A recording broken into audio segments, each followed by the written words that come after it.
नमस्ते। आप सभी से अनुरोध है कि कृपया हमारे चैनल को सब्सक्राइब करें और वीडियो को लाइक करें। साथ ही हमारे 2025 जयपुर डायलॉग्स एनुअल समिट राष्ट्रवादियों का महाकुंभ, उसकी घोषणा हो चुकी है और ये जो आप QR देख रहे हैं, इसको स्कैन करके कृपया हमें सपोर्ट करें। इसका लिंक भी नीचे दिया हुआ है और रजिस्ट्रेशन के लिए भी लिंक नीचे दिया हुआ है। ट्रंप बाबू बहुत उछल रहे थे, धमका रहे थे भारत को। कल उन्होंने अपने आप अनाउंस कर दिया कि भाई भारत ने रशिया से तेल लेना बंद कर दिया है। भारत ने उसका तुरंत खंडन कर दिया कि नहीं, हमने तो उसको तेल लेना बंद नहीं किया है। अच्छा, बाकी जैसे कल मैं कह रहा था आपको कि भाई भारत जो है वो जो करता है वो करता है, वो बगैर मतलब की बातचीत और बगैर मतलब की फालतू बातें नहीं करता। तो इसी महीने अगस्त के महीने में अजीत डोवाल जा रहे हैं मॉस्को और उसके कुछ ही दिनों बाद, करीब हफ्ते भर के बाद में उनके लौटने के बाद उसके बाद डॉक्टर जयशंकर जा रहे हैं मॉस्को। तो भाई हमारे ट्रंप बाबू को कुछ समझ में आया या नहीं आया है? क्या, क्यों जा रहे हैं? अजीत डोवाल क्यों जा रहे हैं? अजीत डोवाल जा रहे हैं वहाँ पर SU-57 को फाइनलाइज करने, क्योंकि इंडियन एयरफोर्स ने कहा है कि भाई हमारा जो 5th जनरेशन स्टेल्थ एयरक्राफ्ट है, यानी कि AMCA, उस AMCA को तैयार होने में लगभग 10 वर्ष लग जाएंगे। इस बीच में हमें कम से कम 3 स्क्वाड्रन स्टेल्थ एयरक्राफ्ट चाहिए। और भारत ने अभी अभी F-35 को मना कर दिया है। F-35 को मना करने के भी कारण हैं और उसमें सबसे बड़ा कारण ये है कि इंडियन एयरफोर्स ने बताया है कि साहब कि ये एक अनरिलायबल प्लेटफॉर्म है, उतना ही अनरिलायबल है जितना अमेरिका अनरिलायबल है। और अनरिलायबल प्लेटफॉर्म किस लिए है? क्योंकि इसकी ऑपरेटिंग कॉस्ट बहुत ज़्यादा है, इसकी एवियोनिक्स बहुत अच्छी है, लेकिन उस एवियोनिक्स का हम क्या करेंगे जब उसकी सर्विसेबिलिटी जो है वो केवल 40% है। लेकिन कहने का मतलब ये है कि अगर आप 100 F-35 ख़रीदते हैं तो जब आप लड़ाई में जाएंगे तो केवल आपको 40 अवेलेबल होंगे, जबकि हमारे जो सुखोई 30 यानी SU-30 MKI जो भारत ने अपग्रेड कर लिया है, उसकी सर्विसेबिलिटी 70 से 80% तक बढ़ा ली है। पहले उसकी भी कम हुआ करती थी, लेकिन भारत ने इसमें, आप जानते हैं कि नासिक में एक प्लांट है, उसी में सुखोई MKI जो है वो डेवलप किया जाता है। सुखोई MKI के बहुत सारे पार्ट्स भी अब भारत में बनते हैं, को प्रोडक्शन होता है सुखोई MKI, सुखोई 30 MKI का। सुखोई 30 का अपग्रेड है बेसिकली, और अपग्रेड पूरा का पूरा वो भारत में हुआ है। रफाल जैसा प्लेटफॉर्म है जिसकी सर्विसेबिलिटी लगभग 80% के आसपास है।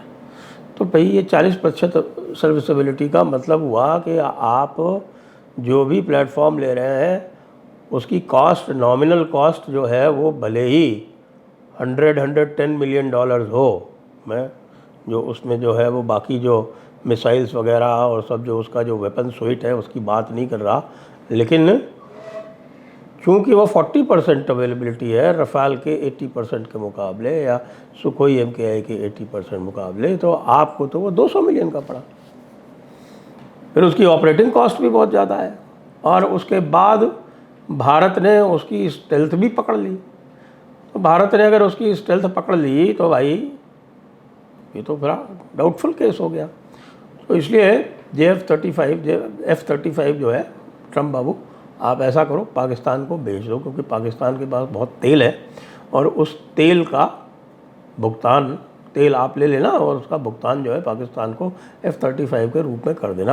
यहाँ तक भारत का प्रश्न है, भारत ने F-35 के स्टेल्थ जो है वो ब्रेक कर लिया है और त्रिवेंद्रम में आप लोगों ने देख लिया। तो SU-57 जो है उसकी जो स्टेल्थ कैपेबिलिटी ज़रूर थोड़ी सी कम है, लेकिन उसकी जो सुपर मैन्यूवरेबिलिटी है और उसकी जो हाई स्पीड है 2.2 से लेके 2.4 मैक, उसके मुकाबले F-35 1.8 से ऊपर नहीं है। तो भाई इसलिए SU-57 के लिए जा रहे हैं और SU-57 सीधे G2G डील में लिया जाएगा। कैसी रही ट्रंप बाबू? इसको हिंदी में कहते हैं अंगूठा दिखाना, अंग्रेजी में कहते हैं middle finger to Mister Trump. क्योंकि मिस्टर ट्रंप कह रहे थे कि आप बहुत सारे हथियार खरीदते हैं, हम खरीदेंगे, तुम्हारी अगर औकात हो वो जो काटसा वाला है ना वो लगा दो, सैंक्शन लगा दो। मैं तो कहता हूँ भारत के ऊपर तुम सैंक्शन लगा दो, क्योंकि भारत में वैसे तो अभी भी लगभग 65% से ऊपर इंडिजिनाइजेशन कर लिया है, लेकिन बहुत सारी चीज़ें अभी भी भारत इंपोर्ट करता है, छोटे छोटे पार्ट्स इत्यादि। तुम अगर सैंक्शन लगा दोगे ना तो मुझे लगता है कि भारत फिर 100% यहाँ से ही कर लेगा। तो वो जो इम्पिटस चाहिए वो 65% से 100% कर लो, तब हो जाएगा। जो 1998 में जब क्लिंटन ने भारत के ऊपर सैंक्शंस लगाए थे, तब भारत की असली प्रगति शुरू हुई थी, और उसके बाद भारत की इकोनॉमी जो थी वो डबल फिगर तक चली गई थी। और वही डबल फिगर का इम्पिटस हमें चाहिए, इसलिए हमें सैंक्शंस चाहिए। Please Trump, we want to be sanctioned. US और नेटो हमको सैंक्शन करे, हमको चाहिए ये। लेकिन यूके ने तो एफटीए साइन कर लिया है, ईयू जो है वो एफटीए साइन करने वाली है। यूरोप के सारे देश जो हैं वो कह रहे हैं कि हमें भारत से ट्रेड करना है, तो तुमको जो करना है वो तुम करते रहो।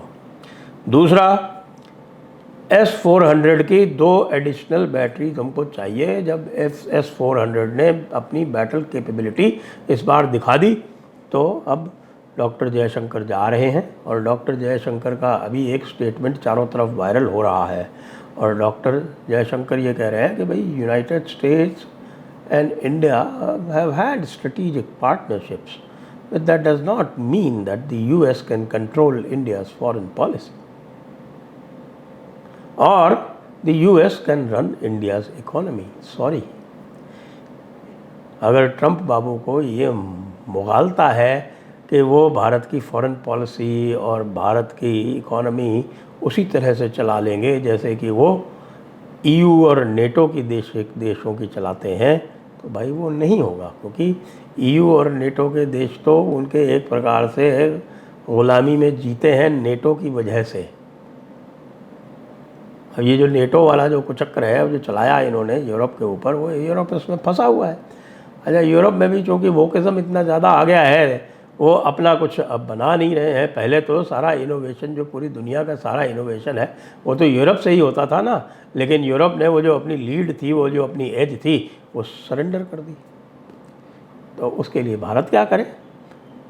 अब भारत ने जो दिखाया है मिलिट्री पोटेंशियल, उसको देख के वैसे भी पूरा का पूरा विश्व आतंकित है, और ख़ास तौर से अंकल सैम, क्योंकि अंकल सैम ये सोचते थे कि हाँ भाई ठीक है, जब तक इकोनॉमी का प्रश्न है तब तक तो ठीक है, हम हैंडल कर लेंगे, भारत को कोई ख़ास बात नहीं है। लेकिन अभी ये ऑपरेशन सिंदूर में इकोनॉमी के साथ साथ मिलिट्री पोटेंशियल भी दिख गया, अब उसको ख़तरा नज़र आने लगा है। अपना क्वाड का जो उसका साथी है उससे ही ख़तरा नज़र आ रहा है।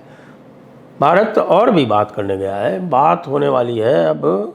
वैसे तो हमारा DRDO जो है वो किसी भी तरह का कोई फॉरेन कोलैबोरेशन नहीं करता, ख़ासतौर से जो मिसाइल टेक्नोलॉजी है वो भारत की पूरी तरह से अपनी स्वयं की है।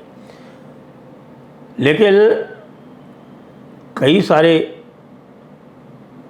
सारे जो एरियाज़ हैं उसमें भारत ने कोलैबोरेट किया है। एग्जाम्पल, ब्रह्मोस तो भारत और रशिया का जॉइंट वेंचर है। अब अगला ब्रह्मोस 2.0 भी आ रहा है, उसके लिए भी बातचीत होगी इसी विज़िट में।